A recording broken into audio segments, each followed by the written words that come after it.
मेरे अभिन्न मित्रों, नमस्कार। फ्रेंड्स, फिलहाल हम लोग दो दुनियाओं के बारे में बातें कर रहे हैं और मुझे लगता है कि बातें करते करते करते करते अब हम लगभग उस स्थिति में आ गए हैं जब हमें इस विषय को अब समाप्त कर देना चाहिए।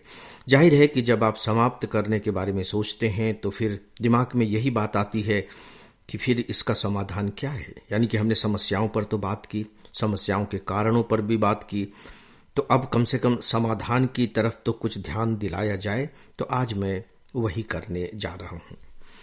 बहुत सोचने विचारने के बाद, जी हां, बहुत सोचने विचारने के बाद मुझे इस समस्या के 3 समाधान मालूम पड़ते हैं।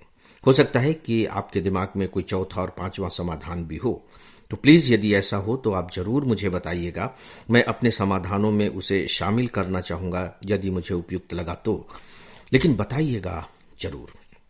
दोस्तों, जो पहला समाधान है, जो मुझे बहुत ही ठोस समाधान मालूम पड़ता है, वह यह कि हमें सत्य का ज्ञान हो जाना चाहिए।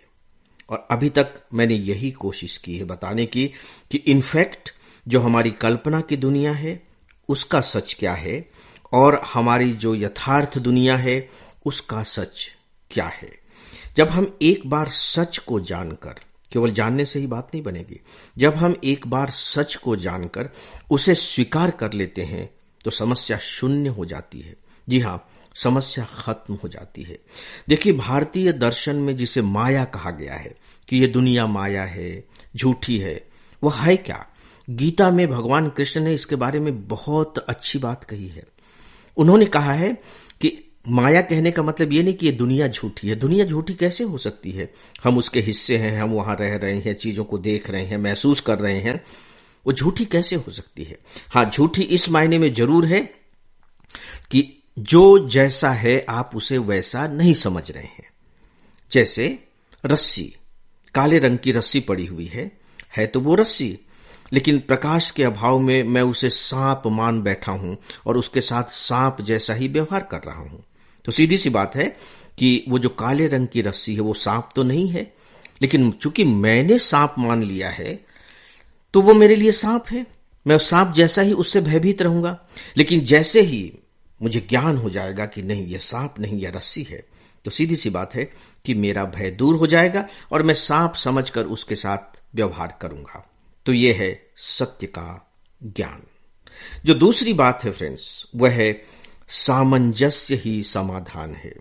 जी हां, आपको उनके साथ सामंजस्य बिठाना पड़ेगा। आप कह सकते हैं कि दूसरे तो नहीं बिठाते हैं, तो दूसरे शायद इसलिए नहीं बिठाते होंगे क्योंकि उनको कोई प्रॉब्लम ही नहीं है, उनको इसी में मजा आ रहा है, उनको कोई फर्क नहीं पड़ रहा है। लेकिन जिसको भी फर्क पड़ रहा है उसके लिए फिर दूसरा उपाय क्या हो सकता है? दूसरा उपाय यही हो सकता है कि जितना संभव हो सके हम उसके साथ एकोमोडेट करें। इसे आप कटु शब्दों में कह सकते हैं कि समझौता करें। हालांकि समझौता शब्द आपको बड़ा चुभने वाला लगेगा कि हम क्यों समझौता करें, हम क्यों कॉम्प्रोमाइज करें, क्योंकि आपका ईगो बार बार इस बात के लिए आपको उकसाएगा कि नहीं नहीं, तुम क्यों समझौता करोगे भाई, ऐसी क्या बात है। उनको भी कुछ करना चाहिए, उनको भी सोचना चाहिए, उनको भी आगे बढ़ना चाहिए। लेकिन मुझे ऐसा लगता है यहां भी यह सत्य हमारे दिमाग में बहुत स्पष्ट होना चाहिए कि उनको कोई फर्क नहीं पड़ रहा है। जी हां, वो तो मस्त है, आपको फर्क पड़ रहा है ना। और यदि आपको फर्क पड़ रहा है तो आप सामंजस्य की दिशा में बढ़िए, और अगर आपको फर्क नहीं पड़ रहा है तो आप भी मस्त रहिए। किसने कहा है कि आप सामंजस्य बिठाइए? लेकिन मैं आपको एक बात यहां जरूर ये भी कहना चाहूंगा कि ऐसा मत समझिएगा कि केवल सत्य का ज्ञान ही या केवल सामंजस्य ही नहीं। जब आपको सत्य का ज्ञान होने लगेगा तो हो सकता है कि आप पूरी तरह से इसके आधार पर अपनी समस्या का समाधान न कर पाए, तो जो हिस्सा बच जाएगा उसके साथ सामंजस्य बिठा लीजिए।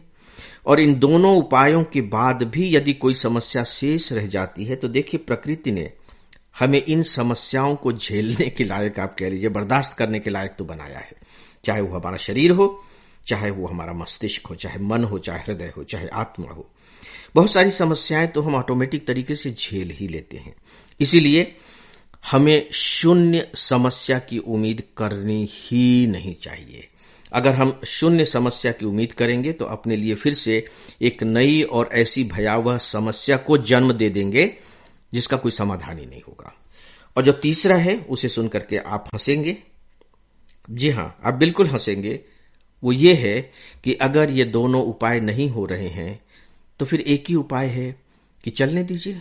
और क्या हो सकता है, मतलब मेरे पास तो इसके अतिरिक्त और कोई तीसरा उपाय नहीं है। हो सकता है कि करते करते झेलते झेलते बर्दाश्त होते होते आप भी इसमें पारंगत हो जाएं, आप भी इम्यून हो जाएं, बाद में चल करके आपको ये बातें उतनी बुरी न लगें, ये दुनिया उतनी खराब न लगे जितनी अभी लग रही है। ऐसा होता भी है।